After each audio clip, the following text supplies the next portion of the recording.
ನಾರಾಯಣಂ ನಿಖಿಲಪೂರ್ಣಗುಣೈಕದೇಹಂ ನಿರ್ದೋಷಮಪ್ಯತಮಪ್ಯಖಿಲೈಃ ಸುವಾಕ್ಯೈಃ ಅಸ್ಯೋದ್ಭವಾದಿತಮಶೇಷವಿಶೇಷತೋಪಿ ವಂದ್ಯಂ ಸದಾ ಪ್ರಿಯತಮಂ ನಮಸಂ ನಮಾಮಿ.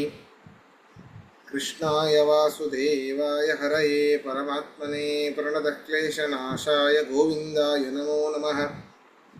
ವ್ಯಾಸಾಯ ಭವನಾಶಾಯ ಶ್ರೀಶಾಯ ಗುಣರಾಶಯೇ ಹೃದ್ಯಾಯ ಶುದ್ಧವಿದ್ಯಾಯ ಮಧ್ವಾಯ ಚ ನಮೋ ನಮಃ.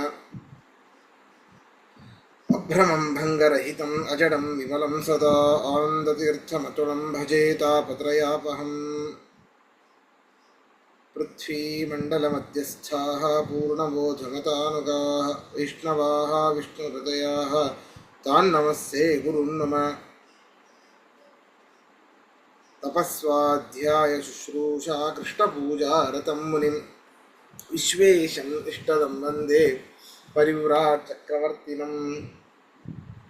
ಶ್ರೀ ಗುರುಭ್ಯೋ ನಮಃ. ಹರಿ ಓಂ.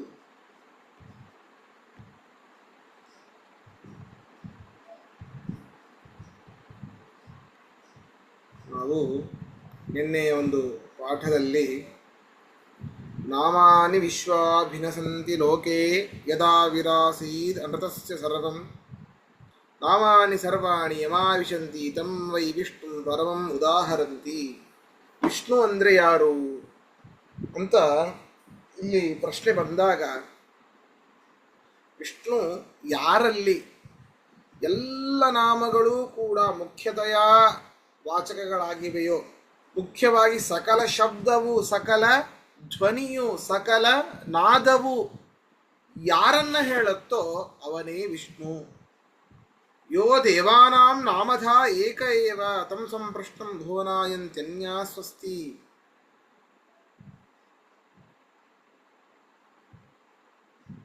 ಯೋ ದೇವಾನಾಂ, ಯಾವ ದೇವತೆಗಳಿಗೆ ಬೇರೆ ಬೇರೆ ಹೆಸರಿರಬಹುದು. ರುದ್ರ, ಚತುರ್ಮುಖ, ಇಂದ್ರ, ಅಗ್ನಿ, ವಾಯು, ವರುಣ ಅಂತ ಹೇಳಿ ಬೇರೆ ಬೇರೆ ಹೆಸರಿರಬಹುದು, ಹೌದಾ? ಆದರೆ ಅವೆಲ್ಲವೂ ಅಮುಖ್ಯತೆಯ ಪ್ರತಿಪಾದ್ಯರವರು. ರುದ್ರ ಅಂತಂದ್ರೆ ಪರಮಾತ್ಮ. ನಿಜವಾಗಿ ಆ ಒಂದು ರುದ್ರ ಶಬ್ದ ವಾಚ್ಯನಾದವನು ಪರಮಾತ್ಮ. ಇಂದ್ರ ಅಂತಂದ್ರೆ ಪರಮಾತ್ಮ, ಇಂದ್ರ ಶಬ್ದ ವಾಚ್ಯನಾದವನು ಪರಮಾತ್ಮ. ಇದನ್ನೆಲ್ಲವನ್ನೂ ಕೂಡ ಸಮನ್ವಯಾಧ್ಯಾಯದಲ್ಲಿ ಹೇಳ್ತಾರೆ. ಯಾವ ಯಾವ ಶಬ್ದಗಳು ಈ ಇಂದ್ರ, ಚಂದ್ರ, ಸೂರ್ಯ, ವರುಣ ಎಲ್ಲ ಶಬ್ದಗಳಿಂದಲೂ ಕೂಡ ಪರಮಾತ್ಮ ವಾಚ್ಯನಾಗಿದ್ದಾನೆ ಪ್ರತ್ಯೇಕವಾಗಿ ಹೇಳ್ತಾರೆ.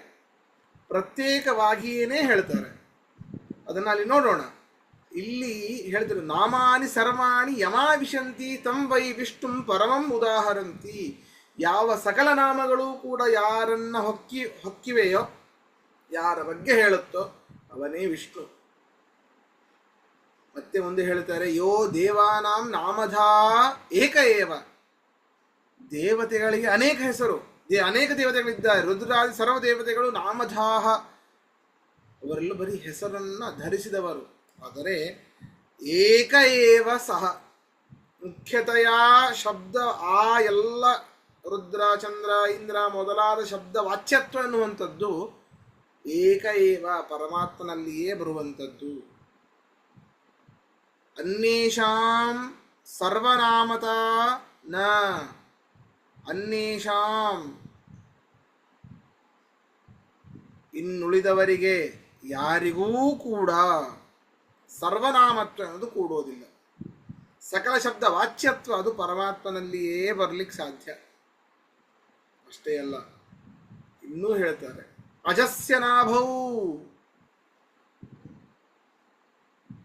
ಅಜಸ್ಯ ನಾಭೌ ಅಧ್ಯೇಕಮರ್ಪಿತಂ ಯಸ್ಮಿನ್ ವಿಶ್ವಾನಿ ಭುವನಾನಿ ತಸ್ತುಃ. ಅಜಸ್ಯ ನಾಭೌ, ಯಾರು ನಾಶರಹಿತನಾಗಿದ್ದಾನೋ ಅಥವಾ ಜನನರಹಿತನಾಗಿದ್ದಾನೋ ಅವನ ಒಂದು ನಾಭಿಯಲ್ಲಿ ಒಂದು ಕಮಲ ಇದೆ. ಏಕಂ ಅರ್ಪಿತಂ, ಏಕಂ ಕಮಲಂ ಅರ್ಪಿತಂ, ಒಂದು ಕಮಲ ಇದೆ. ಆ ಒಂದು ಕಮಲದಲ್ಲಿ ವಿಶ್ವಾನಿ ಭುವನಾನಿ ತಸ್ತುಹು, ಅನೇಕ ವಿಶ್ವಗಳಿವೆ, ಅನೇಕ ಭುವನಗಳಿವೆ. ಅನೇಕ ಲೋಕಗಳಿವೆ, ಅನೇಕ ಬ್ರಹ್ಮಾಂಡಗಳಿವೆ ಆ ಒಂದು ಕಮಲದಲ್ಲಿ. ಅದಂಥವನನ್ನ ನಾವು ವಿಷ್ಣು ಅಂತ ಕರಿತೇವೆ. ಹಾಗಾದರೆ ವಿಷ್ಣು ಶಬ್ದ ವಾಚ್ಯನಾದವನು ಪರಮಾತ್ಮನೇ ಆಗ್ತಾನೆ, ಬೇರೆ ಯಾರೂ ಕೂಡ ಆಗ್ಲಿಕ್ಕೆ ಸಾಧ್ಯ ಇಲ್ಲ. ಅಲ್ಲ, ಹಿಂದೆ ನೆನ್ನೆ ಒಂದು ಪ್ರಶ್ನೆ ಬಂದಿತ್ತು, ತನ್ನೋ ರುದ್ರ ಪ್ರಚೋದಯಾತ್ ಅಂತ ಹೇಳಿದ್ರಿ, ಹಾಗಾದ್ರೆ ಶಿವನ ಯಾಕೆ ಆಗಬಾರದು? ತನ್ನೋ ವಿಷ್ಣು ಪ್ರಚೋದಯಾತ್ ಅಂತ ಹೇಳಿ ಬ್ರಹ್ಮಶಬ್ದ ವಾಚ್ಯನ ವಿಷ್ಣು ಅಂತ ಹೇಳಿದ್ರಿ, ತನ್ನೋ ರುದ್ರ ಪ್ರಚೋದಯಾತ್ ಅಂತವೂ ಶ್ರುತಿ ಇದೆ, ರುದ್ರ ಯಾಕೆ ಆಗಬಾರದು ಅಂದ್ರೆ, ಅಯ್ಯೋ ಹುಚ್ಚರ, ರುದ್ರ ಶಬ್ದ ವಾಚ್ಯನಾದವನು ವಿಷ್ಣುವೇನೆ ಅಂತ ಹೇಳಿ ಹೊರಟಿದ್ದಾರೆ ಇಲ್ಲಿ. ರುದ್ರ ಶಬ್ದ ವಾಚ್ಯನಾದವನೂ ಕೂಡ ವಿಷ್ಣುವೇನೆ, ಬೇರೆ ಯಾರೂ ಅಲ್ಲ ಅಂತ. ಹಾಗಾದ್ರೆ ಯಾವ ಯಾವ ದೇವತೆಗಳ ನಾಮವನ್ನು ತಗೊಂಡ್ರೂ ಕೂಡ ಮುಖ್ಯತೆಯ ಪ್ರತಿಪಾದ್ಯನಾದವನು ವಿಷ್ಣು ನಾರಾಯಣ. ಅದನ್ನ ಈ ಕೆಳಗಿನ ಶ್ರುತಿಗಳಿಂದಾಗಿ ಹೇಳ್ತಾ ಇದ್ದಾರೆ. ನಚ ಪ್ರಸಿದ್ಧಾರ್ಥಂ ವಿನಾ ಅನ್ಯಾರ್ಥ ಯುಜ್ಯತೆ. ಅಂದ್ರೆ ಈಗ ವಿಷ್ಣು ಅಂದ್ರೆ ಯಾರು ಅಂತ ಹೇಳಿದರೆ, ಅಜಸ್ಯನಾಭೌ ಅದ್ವೇಕಮರ್ಪಿತಂ ಯಸ್ಮಿನ್ ಭುವನಾನಿ ವಿಶ್ವಾನಿ ತಸ್ತು, ಯಸ್ಮಿನ್ ವಿಶ್ವಾನಿ ಭುವನಾನಿ ತಸ್ತು. ಯಾರ ಒಂದು ಹೊಕ್ಕಳಿನಲ್ಲಿ ಒಂದು ಕಮಲ ಇದೆ, ಆ ಒಂದು ಕಮಲದಲ್ಲಿ ಅನೇಕ ಬ್ರಹ್ಮಾಂಡಗಳು, ಅನೇಕ ಲೋಕಗಳು ಇವೆ. ಆ ಪದ್ಮನಾಭ ಪರಮಾತ್ಮ, ಇದು ಪದ್ಮನಾಭತ್ವ ಎನ್ನುವಂತಹ ಧರ್ಮ ಅದು ವಿಷ್ಣುವಿನಲ್ಲಿ ಮಾತ್ರ ಇರುವಂಥದ್ದು, ಬೇರೆಲ್ಲೂ ಇಲ್ಲ. ಹೀಗೆ ವಿಶ್ವಕರ್ಮ ಸೂತ್ರದಲ್ಲಿ ಹೇಳುತ್ತೆ. ಅಲ್ಲ, ಪದ್ಮನಾಭತ್ವ ಚತುರ್ಮುಖಾದಿಗಳಿಗೆ ಯಾಕೆ ಆಗಬಾರದು? ಅಲ್ಲ, ಅವನು ಕೂಡ ಪದ್ಮನಲ್ಲಿ ಇದ್ದಾನೆ, ಅವನ ಯಾಕೆ ಆಗಬಾರದು ಅಂದ್ರೆ ಆಗೋದಿಲ್ಲ. ಪ್ರಸಿದ್ಧಾರ್ಥಂ ವಿನಾ ಅನ್ಯ ಅರ್ಥ ನಯುಜ್ಯತೆ.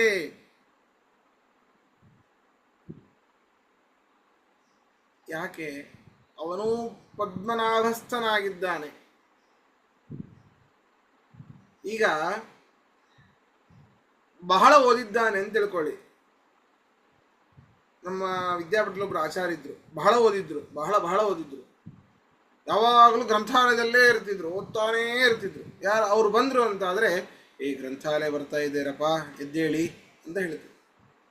ಹಾಗಾದರೆ ಯಾವಾಗಲೂ ಗ್ರಂಥಾಲಯದಲ್ಲೇ ಇರ್ತಿದ್ರು, ಅವರಿಗೆ ಈ ಗ್ರಂಥಾಲಯ ಬರ್ತಾ ಇದ್ದಾರಪ್ಪ ಎದ್ದೇಳಿ ಅಂತ ಹೇಳೋದು. ಅರ್ಥಾತ್ ಅವರು ಯಾವಾಗಲೂ ಯಾವುದ್ರಲ್ಲಿ ಇರ್ತಾರೋ ಅವರಿಗೆ ಅದನ್ನೇ ಹೇಳಿಬಿಡೋದು. ಹಾಗೆ ಈಗ ಇಲ್ಲಿ ಪದ್ಮದಲ್ಲಿ ಸದಾಕಾಲ ಇರ್ತಾನೆ, ಹಾಗಾದ್ರೆ ಪದ್ಮನಾಭ ಅಂತಲೇ ಹೇಳಿಬಿಡೋಣ ಬ್ರಹ್ಮನಿಗೆ, ಚತುರ್ಮುಖನಿಗೆ ಅಂತ ಹೇಳಿದರೆ ಇಲ್ಲ, ಹೇಳಿಕ್ ಬರೋದಿಲ್ಲ. ಏನಾದ್ರೂ ಈಗ ಪದ್ಮನಾಭ ಅನ್ನುವಂಥದ್ದನ್ನ ವಿಷ್ಣುವಿನಲ್ಲಿ ಕೂಡಿಸ್ಲಿಕ್ಕೆ ಬರದೇ ಹೋದ್ರೆ, ವಿಷ್ಣುವಿನಲ್ಲಿ ಆ ಒಂದು ಹೆಸರು ವಿಷ್ಣುವಿನಲ್ಲಿ ಕೂಡಿಸ್ಲಿಕ್ಕೆ ಬರದೇ ಹೋದ್ರೆ ಬೇರೆ ಯಾರಲ್ಲೂ ನೋಡಬೇಕು. ವಿಷ್ಣುವಿನಲ್ಲಿ ಕೂಡಿಸ್ಲಿಕ್ಕೆ ಬರುತ್ತಲ್ಲ, ನಾನು ನಿನ್ನೆ ಹೇಳಿದೆ, ಅನೇಕ ಲಕ್ಷಣಗಳು, ಮುಖ್ಯ ವಾಚ್ಯತ್ವ ಅವೆಲ್ಲ ಇರ್ತದೆ. ಈಗೊಂದು ಉದಾಹರಣೆ ಹೇಳಬೇಕು ಅಂತಾದರೆ ಅದೇ ಮಂಚಾಹ ಕ್ರೋಶಂತಿ ಅಂತ ನಿನ್ನೆ ಹೇಳಿದೆ. ಮಂಚಗಳು ಒದರ್ತಾವೆ, ಮಂಚಗಳು ಒದರ್ಲಿಕ್ಕೆ ಹೇಗೆ ಸಾಧ್ಯ? ಜಡವಾದ ಮಂಚ ಒದರ್ಲಿಕ್ಕೆ ಹೇಗೆ ಸಾಧ್ಯ? ಹಾಗಾದ್ರೆ ಈ ಮಂಚಾಹ ಕ್ರೋಶಂತಿ, ಈ ಮಂಚಾಹ ಅನ್ನೋದೇನಿದೆ, ಮಂಚಗಳು ಕ್ರೋಶಂತಿ ಒದರುತ್ತವೆ. ಈ ಕ್ರೋಶಂತಿ ಅನ್ನುವಂತಹ ಕ್ರಿಯೆಯನ್ನ ಮಂಚಗಳಲ್ಲಿ ಕೂಡಿಸ್ಲಿಕ್ಕಾಗತ್ತಾ? ಆಗೋದಿಲ್ಲ. ಹಾಗಾದ್ರೆ ಈ ಮಂಚಾಹ ಅನ್ನುವಂಥ ಶಬ್ದಕ್ಕೆ ನಾವು ಬೇರೆ ಅರ್ಥವನ್ನು ಮಾಡಬೇಕು. ಯಾವಾಗ ನಿಜವಾದ ಅರ್ಥವನ್ನ ಕೂಡಿಸ್ಲಿಕ್ಕೆ ಬರೋದಿಲ್ವೋ, ಅದರ ಅನುಪಪತ್ತಿ ಇರ್ತದೋ, ಆವಾಗ ಮತ್ತೊಂದರನ್ನ ಹೇಳಬೇಕು. ಏನು ಹೇಳಬೇಕು? ಮಂಚಾಹ ಅನ್ನುವಂಥ ಶಬ್ದಕ್ಕೆ ಮಂಚ ಅಂತ ಅರ್ಥ, ಮಂಚಗಳು ಅಂತ ಅರ್ಥ ಅಲ್ಲ. ಮಂಚಸ್ಥ ಪುರುಷಾಹ, ಮಂಚದ ಮೇಲೆ ಪ್ರಜ್ಞೆ ತಪ್ಪಿ ಬಿದ್ದಿರುವಂತಹ ಆ ಪುರುಷರು ಕೂಗುತ್ತಾರೆ, ಗೊರಕೆ ಹೊಡಿತಾರೆ ಅಂತ. ಹಾಗೆ ಈ ರೀತಿ ಅನ್ವಯ ಮಾಡಬೇಕು. ಅಂದ್ರೆ ಅನುಪಪತ್ತಿ ಇದ್ದಾಗ, ಆ ಒಂದು ಶಬ್ದಗಳಿಗೆ ಆ ಕ್ರಿಯೆಗಳಿಂದ ಅನುಪಪತ್ತಿ ಇದ್ದಾಗ ಆ ಒಂದು ಶಬ್ದಕ್ಕೆ ಬೇರೆ ಅರ್ಥವನ್ನು ಮಾಡಬಹುದು. ಈಗಲೇ ಪದ್ಮನಾಭ ಅಂತ ಇದೆ, ಅದು ವಿಷ್ಣುವನ್ನ ಹೇಳಲಿಕ್ಕೆ ಏನು ಅನುಪಪತ್ತಿ ಇದೆಯಪ್ಪ? ಪದ್ಮನಾಭ ಅಂದರೆ ಹೊಕ್ಕಳಿನಲ್ಲಿ ಪದ್ಮವನ್ನು ಪಡೆದವನು ಅಂತ ಇರಬೇಕಾದ್ರೆ ಚತುರ್ಮುಖ ಅಂತ ಯಾಕೆ ಹೇಳಬೇಕು? ಆದ್ದರಿಂದ ನ ಅನ್ಯೇಷಾಂ ಅದನ್ನೇ ಹೇಳ್ತಾ ಇದ್ದಾರೆ. ಪ್ರಸಿದ್ಧಾರ್ಥಂ ವಿನಾ, ಪ್ರಸಿದ್ಧವಾದ ಅರ್ಥ ಏನು? ಪದ್ಮನಾಭ ಅಂದರೆ ವಿಷ್ಣು, ಅವನನ್ನು ಬಿಟ್ಟು ಅನ್ಯ ಅರ್ಥ ನಚ ಯುಜ್ಯತೆ, ಬೇರೆ ಅರ್ಥವನ್ನ ಬೇರೆಯವರಲ್ಲಿ ಕೂಡಿಸಿಕ್ ಬರೋದಿಲ್ಲ. ಇಲ್ಲಿ ಮುಂದೆ ಹೇಳ್ತಾರೆ, ಹೇಳಬೇಕು ಪುರುಷರು. ಅಜಸ್ಯ ನಾಭೌ ಇತಿ ಯಸ್ಯ ನಾಭೇಃ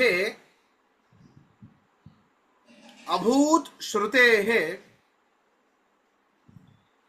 ಪುಷ್ಕರಂ ಲೋಕಸಾರಂ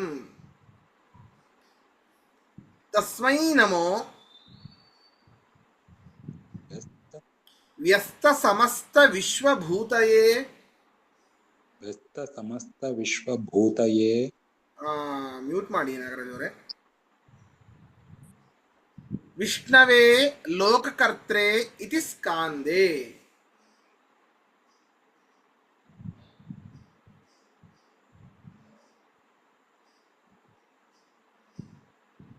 ಪರೋ ದಿವಾ ಪರ ಏನ ಪೃಥಿವ್ಯಾ ಇತಿ ಚ ಸಮಾಖ್ಯ ಶ್ರುತೌ.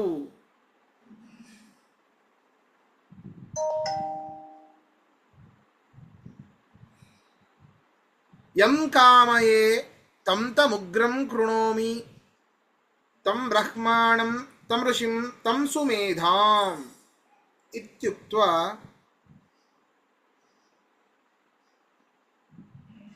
ಮಮ ಯೋನಿಃ ಅಪ್ಸ್ವಂತಃ ಸಮುದ್ರೇ ಅಪ್ಸ್ವಂತಃ ಸಮುದ್ರೇ ಇತ್ಯಾಹ. ಉಗ್ರೋ ರುದ್ರಃ ಸಮುದ್ರೇ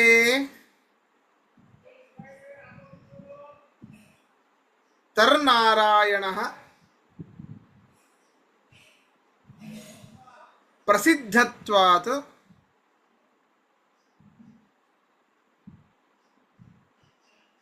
ಸೂಚಿತತ್ವಾಚ್ಚ ಅಸ್ಯ ಅರ್ಥಸ್ಯ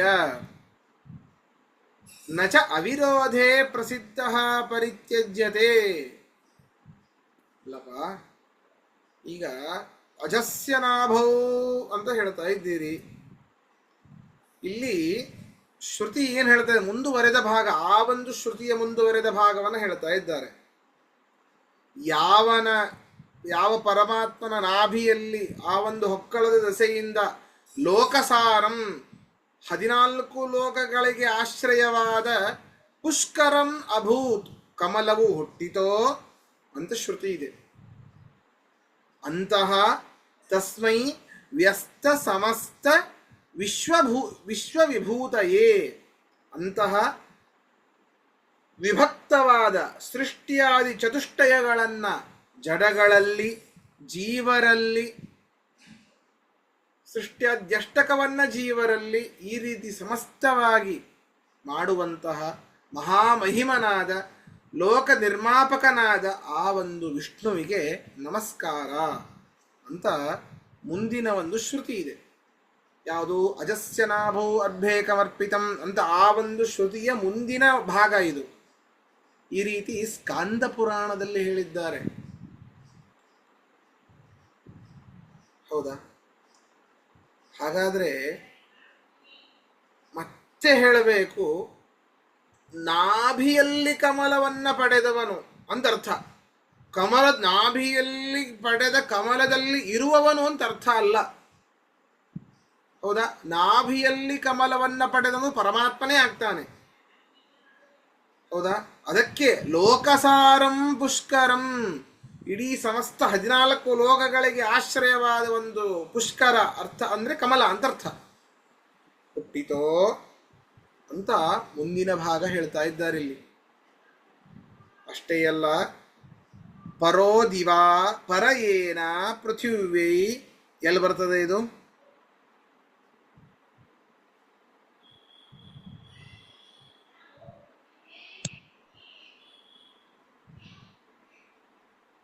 ಸಂಧ್ಯಾವಂದನದಲ್ಲಿ ಬರುತ್ತೆ ಸರ್. ಆ ಹಾ ಸಂಧ್ಯಾವಂದನದಲ್ಲಿ ಬರುತ್ತೆ. ಸರಿ.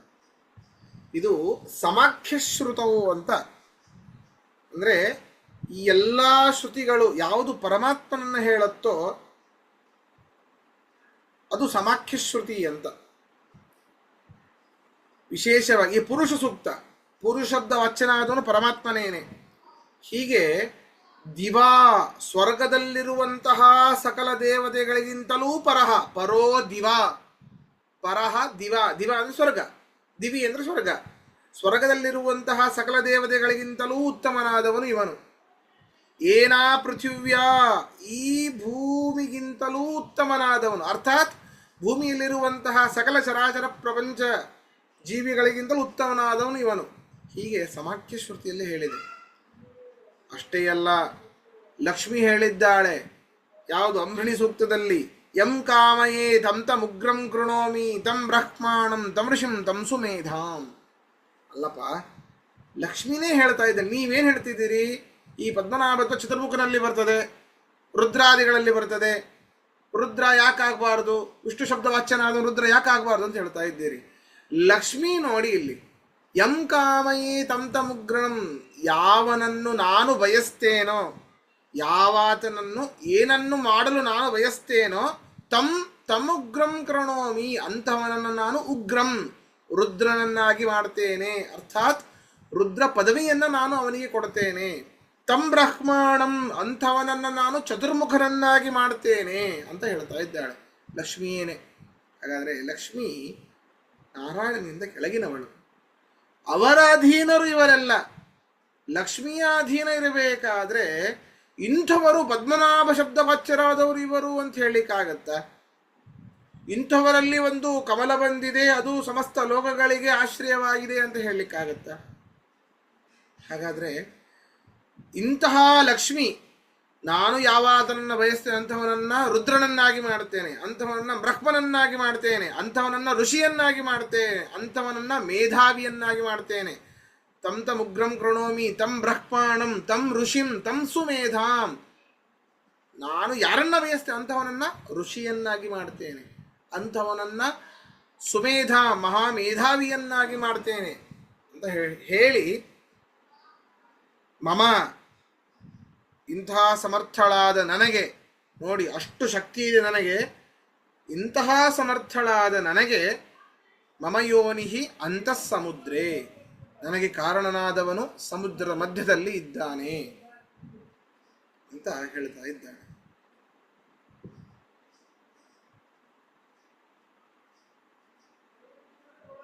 ಅರ್ಥಾತ್ ಈ ಎಲ್ಲರೂ ಕೂಡ ಸಕಲ ಪರಾಧೀನರು, ಲಕ್ಷ್ಮಿಯ ಅಧೀನರು, ಲಕ್ಷ್ಮಿಯೇ ಪರಮಾತ್ಮನ ಅಧೀನ. ಹೀಗಿರಬೇಕಾದ್ರೆ ವಿಷ್ಣು ಶಬ್ದ ವಾಚ್ಯರಾದವರು ಇವರು, ಸಕಲ ಗುಣಗಳು ಇವರಲ್ಲಿ ಬರ್ತದೆ ಅಂತ ಹೇಳೋದು ಹೇಗೆ ಸರಿ ಅಂತ ಈ ಎಲ್ಲ ಒಂದು ಶ್ರುತಿಗಳನ್ನು ಉದಾಹರಿಸ್ತಾ ಅವರು ಮುಂದೆ ಹೋಗಿದ್ದಾರೆ. ಇಲ್ಲಿ ಒಂದೇ ನಿಮಿಷ, ಮುಂದೆ ಇನ್ನೊಮ್ಮೆ ಶ್ರುತಿ ಓದೋಣ ಯಾವುದು ಮಿಸ್ ಆಗಿದೆ ಅಂತ. ಮಮ ಯೋನಿಹಿ ಅಪ್ಸ್ವಂತಃ ಸಮುದ್ರೇ, ನನಗೆ ಕಾರಣನಾದ ಸಮುದ್ರದಲ್ಲಿದ್ದಾನೆ. ಇಲ್ಲಿ ಬಿಡಿಸಿ ಹೇಳ್ತಾ ಇದ್ದಾರೆ ಆಚಾರ್ಯರು, ಉಗ್ರ ಅಂತಂದ್ರೆ ರುದ್ರ ಅಂತ ಅರ್ಥ. ಉಗ್ರೋ ರುದ್ರ ಈಶ್ವರ, ಸಮುದ್ರೇಂತಹ ಅಂದ್ರೆ ಸಮುದ್ರದ ಮಧ್ಯವರ್ತಿಯಾದವನು ನಾರಾಯಣ. ಅದು ಪ್ರಸಿದ್ಧ. ಅದು ಸಮುದ್ರ ಮಧ್ಯದಲ್ಲಿ ಯಾರಿದ್ದಾನೆ ಅಂತ ಕೇಳಿದರೆ ಕ್ಷೀರ ಸಮುದ್ರದಲ್ಲಿ ಪರಮಾತ್ಮ ಇದ್ದಾನೆ. ಅದು ಪ್ರಸಿದ್ಧ. ಅದು ಬೇರೆ ಯಾರನ್ನು ಹೇಳಿಕ್ ಬರೋದಿಲ್ಲ. ಮುಂದೆ ಬರ್ತದೆ ಮುಂದೆ. ಆದ್ದರಿಂದ ಅದನ್ನು ಮುಂದೆ ನೋಡೋಣ. ಅಂತಃಸಮುದ್ರತ್ವ, ಸಮುದ್ರ ಮಧ್ಯದಲ್ಲಿರುವವನು ಯಾಕೆ ಶಿವ ಯಾಕಾಗಬಾರದು ಅಂತ.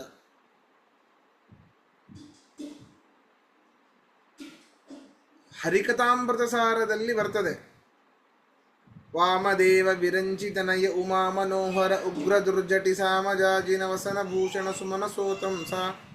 ಇಲ್ಲಿ ಇದಲ್ಲ, 40 ಕಲ್ಪ ಸಮೀರನಲ್ಲಿ ಶಿಷ್ಯತ್ವ ವಹಿಸಿ ಅಖಿಲ ಆಗಮಗಳಾರ್ಥ ಜಲಧಿಯೊಳು. ನೋಡಿ, 40 ಕಲ್ಪದ ತನಕ ವಾಯುದೇವರನ್ನು ತಪಸ್ಸು ಮಾಡಿ ವಾಯುದೇವರ ಶಿಷ್ಯತ್ವವನ್ನು ವಹಿಸಿ ಜಲಧಿಯೋಳು ಅರ್ಥಾತ್ ಸಮುದ್ರದ ಮಧ್ಯದಲ್ಲಿ ರುದ್ರ ಇದ್ದಾನೆ ಅಂತ.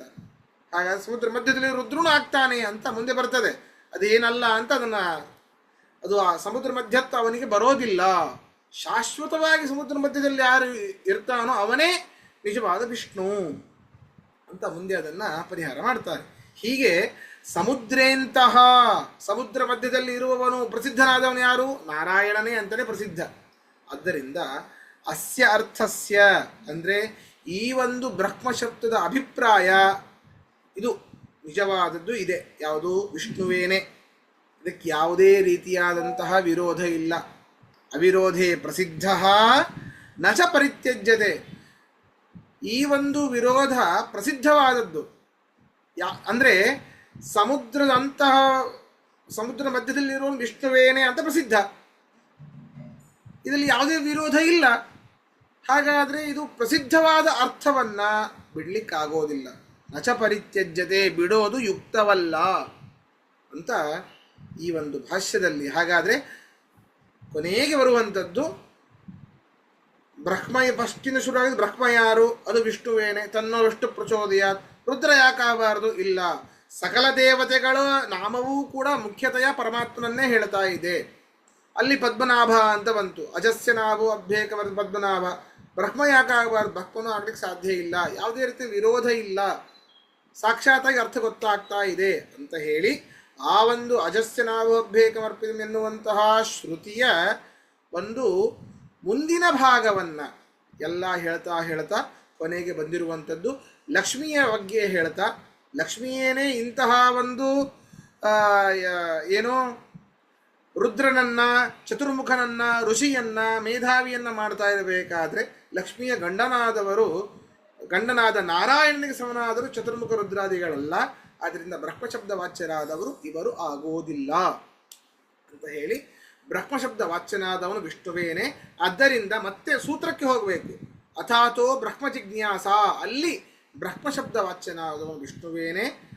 ಅಥ ಅಧಿಕಾರ ಪ್ರಾಪ್ತಿ ಆದ ಮೇಲೆ ಅತಃ ಮೋಕ್ಷರೂಪ ಫಲ ಇರುವುದರಿಂದ ಬ್ರಹ್ಮ ಜಿಜ್ಞಾಸ, ಬ್ರಹ್ಮಶಬ್ದ ವಾಚ್ಯನಾದ ವಿಷ್ಣುವಿನ ಜಿಜ್ಞಾಸ, ಮನನ ಚಿಂತನೆಯನ್ನು ಮಾಡಬೇಕು. ಮನಸ್ಸಿನಲ್ಲಿ ಅವನ ಒಂದು ಚಿಂತನೆಯನ್ನು ಮಾಡಬೇಕು ಅಂತ ಈ ಒಂದು ಸೂತ್ರದ ಇಷ್ಟು ಸಾರ ಮುಗಿತು. ಇನ್ನೂ ಕೆಲವೊಂದು ಭಾಷ್ಯ ಇದೆ. ಆದ್ದರಿಂದ ಅದನ್ನು ಮುಂದಿನ ಪಾಠದಲ್ಲಿ ನೋಡೋಣ. ಶ್ರೀಕೃಷ್ಣ. ಕೃಷ್ಣ